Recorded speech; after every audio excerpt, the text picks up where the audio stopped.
Assalomu alaykum qadrli obunachilar, kanalimizga xush kelibsiz. Bugungi dastlabki xizmatimiz yana Kosonsoyga bo'ldi. Namangan Kosonsoyga. Bu amakimizni ukalari kecha zakaz qilishganda olib kelib berdik. Bu yoqqa ham yoqib qolib. Mana amaki. Mana bu tanijoninglar sog' bo'lsin. Mana ukam olib keldi, juda reklamani kuchli qildi. Haqiqatda chiqdim qo'shnimnikiga. Issiq bizni xonamiz sal kattaroqlik uchun 20 sm kattarog'idan olib keldik. Hozir mana qo'ydik, suv isidi. Rahmat, olinglar, maza qilinglar. Tutamas ekan bu. Boshqa qilmas ekan. Ko'mirni chiqmas ekan. Gap yo'q lekin. Rahmat, tanijoninglar sog' bo'ling. Rahmat. Yaxshi kuningizga bersam aka. Xudo xolasa mana 50 ga 1.60 ligini olib kelib berdik.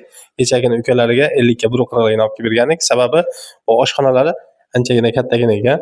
Ko'rsatib o'tamiz. 7 metrga 3,5 metr dedilar.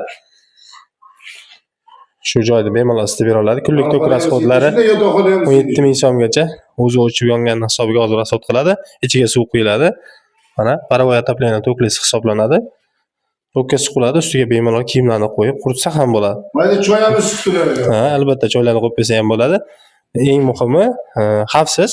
Hech qanday xavf degan narsa bo'lmaydi. Ma'qulmizga juda ma'qul bo'ldi. Gap yo'q. Hozir bundan menga hozir mana ikkita singlim, bitta qaynim zakaz dastlabki qiladi, olib keladi xudo xolasa. Xudo xolasa. Ha. Yaxshi kuningizga bersam. Rahmat, tanijoninglar sog' bo'lsin. Ha, rahmat.